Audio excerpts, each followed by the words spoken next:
लिया है। पहले ईसाई मिशनरी जब इस देश में काम करती थी तो पहले धर्म परिवर्तन करते थे, नाम बदला करते थे। अब वो लोग भी सतर्क और सावधान हो गए। वो लोग अब नाम नहीं बदलते, क्योंकि नाम बदलेंगे तो लोगों की आंख खुल जाएंगी, अरे हमारे इतने भाई कन्वर्ट हो गए, ईसाई बन गए। तो नाम वही रखते हैं लेकिन अंदर से धर्म परिवर्तन करा देते हैं, जिससे हम लोग गफलत में सोते रहे। आप लोगों ने छत्तीसगढ़ के मुख्यमंत्री होते थे, नाम था अजीत जोगी। नाम सुनकर के आपको क्या लगता है जी, कौन होगा? अजीत जोगी। आपको लगेगा कि हमारे आदित्यनाथ योगी का ही भाई होगा अजीत जोगी को। नाम हिंदुओं जैसा उस व्यक्ति का, लेकिन व्यक्ति कौन था? ईसाई, पक्का ईसाई। उस व्यक्ति ने सत्ता में रहते रहते लाखों लोगों को कन्वर्ट किया, और जब वो व्यक्ति मर गया तो ईसाई रीति रिवाज के द्वारा उसको दफनाया गया, उसका अंतिम क्रियाकलाप किया गया। मैं आपको बताना चाहता हूं, पंजाब के मुख्यमंत्री होते थे चरणजीत सिंह चन्नी, स्वाफा भी बांधते थे, साफा लगते थे, सरदार जी हैं, लेकिन कौन थे? क्रिश्चियन। यानी हम लोगों को गफलत में रखने के लिए। और मैं कहना चाहता हूं आपसे, एक व्यक्ति है इस देश में जिसको हमारे बहुत सारे भाई बंधु देश का प्रधानमंत्री बनाना चाहते हैं। नाम क्या है जी? राहुल गांधी। ठीक है, हो सकता है मेरी बात से लोगों को कुछ मिर्च भी लगे। नाम है राहुल गांधी, लेकिन कौन है? धर्म से बताओ मुझे, क्या धर्म है उस व्यक्ति का? है वो ना मुसलमान ना ईसाई, वो तो वर्ण संकर खिचड़ी है। उसके दादा परदादा कभी मुसलमान थे, फिर उसकी मां ईसाई थी, वो हिंदू तो है ही नहीं। लेकिन हैरानी की बात यह कि हिंदू उसको प्रधानमंत्री बनाना चाहते हैं। यानी हम जरा भी नहीं सोचते, जब इस ईसाई इस देश की सत्ता को अपने हाथ में लेगा, वो ईसाइयत को बढ़ावा देगा, हिंदुत्व को बढ़ावा देगा। ये सोचने की बात है। हम अपने स्वार्थ में इतने ज्यादा अंधे हो रहे हैं, आज राजनीतिक स्वार्थों में इतने अंधे हो रहे हैं। कोई अगर राजनीतिक पार्टी देश के लिए अच्छा काम भी करे, हमको उसका विरोध जरूर करना है। अभी इस देश की केंद्र सरकार ने एक योजना निकाली, अग्निवीर की योजना निकाली। लोगों के पेट में दर्द हो रहा है, राजनीतिक लोगों के पेट में दर्द हो रहा है, आने वाले भविष्य को नहीं देख पा रहे। मैं आपको आगाह करना चाहता हूं, इस देश में भयंकर गृह युद्ध होने वाला है, टल नहीं सकता, अवश्य में भावी है, रुकेगा नहीं वो। और उसकी उन लोगों ने तैयारी कर रखी है पूरी तरह से। उनका छोटा छोटा बच्चा बम चलाने में, पत्थर फेंकने में, तलवारबाजी में, चैनबाजी में एक्सपर्ट है। उनकी लड़कियां भी एक्सपर्ट हैं। आपके बच्चे क्या जानते हैं? एक ही बच्चा है आपके पास में, उनके 17 वो तो कहते हैं 2-4 मर भी गए, फिर भी हमारे पास 11-15 तो फिर भी बचते हैं। कोई हमको चिंता वाली बात नहीं। उनका बच्चा बच्चा एक्सपर्ट है। हमारे आदरणीय जो बुद्धिमान राजनेता लोग हैं, उन्होंने सोचा कि हम भी अपने बच्चों को कम से कम ये जो है आत्मरक्षा का चीज तो सिखाई दे।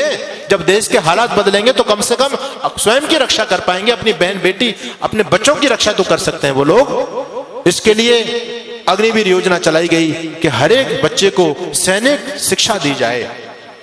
अच्छी योजना है, इसका विरोध नहीं करना चाहिए, इसका सम्मान करना चाहिए। हर बच्चे को ये सैनिक शिक्षा मिले, क्योंकि आने वाला समय बहुत भयंकर है। आपके घर में लाठी तक नहीं है, आपका बच्चा कुछ जानता ही नहीं है, आप कैसे उन विधर्मी लोगों से टकराओगे?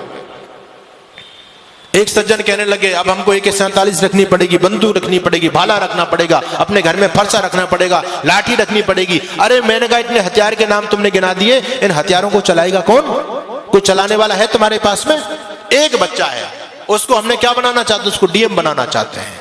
वो लोग कहते हैं हिंदू इतना मूर्ख प्राणी है धरती पर, एक बच्चा करके अपने बच्चों को DM बनाना चाहता है। हम 17 बच्चा पैदा करते हैं, इस देश का PM अपना बनाएंगे।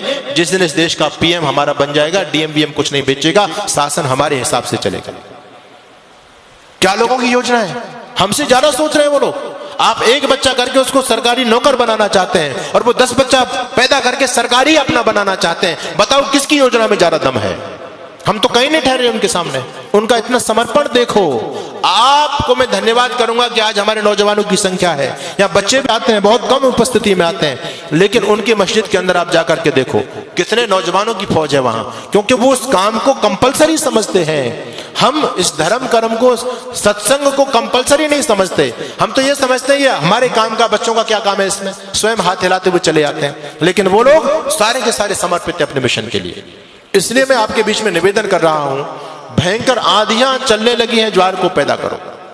मैं तो एक बात कहता हूं साहब, अब भाईचारे की बात बंद कर दो। अपने वजूद को, अस्तित्व को बचाना चाहते हो तो अब कट्टरता अपने अंदर पैदा करो।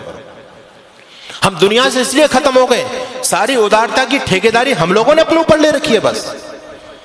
तुम भाई भाई चिल्लाते रहे, वो तुमको चारा बना करके चाट गए। बड़ी हैरानी की बात है, आज भी लोगों की आंखें नहीं खुल रही हैं। ये राजनीतिक दल आपस में हम लोगों को लड़ा करके, ये तो नालायक लोग हैं, अपना उल्लू सीधा कर रहे हैं, लेकिन हम भोले भाले भाई आपस में लड़ रहे हैं।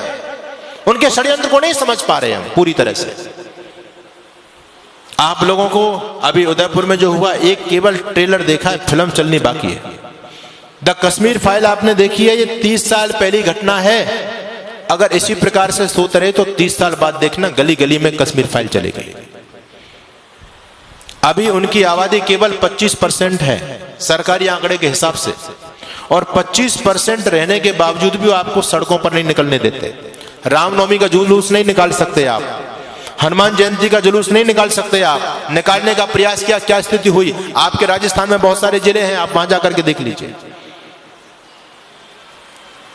हम 26 जनवरी 15 अगस्त पर तिरंगा यात्रा नहीं निकाल सकते।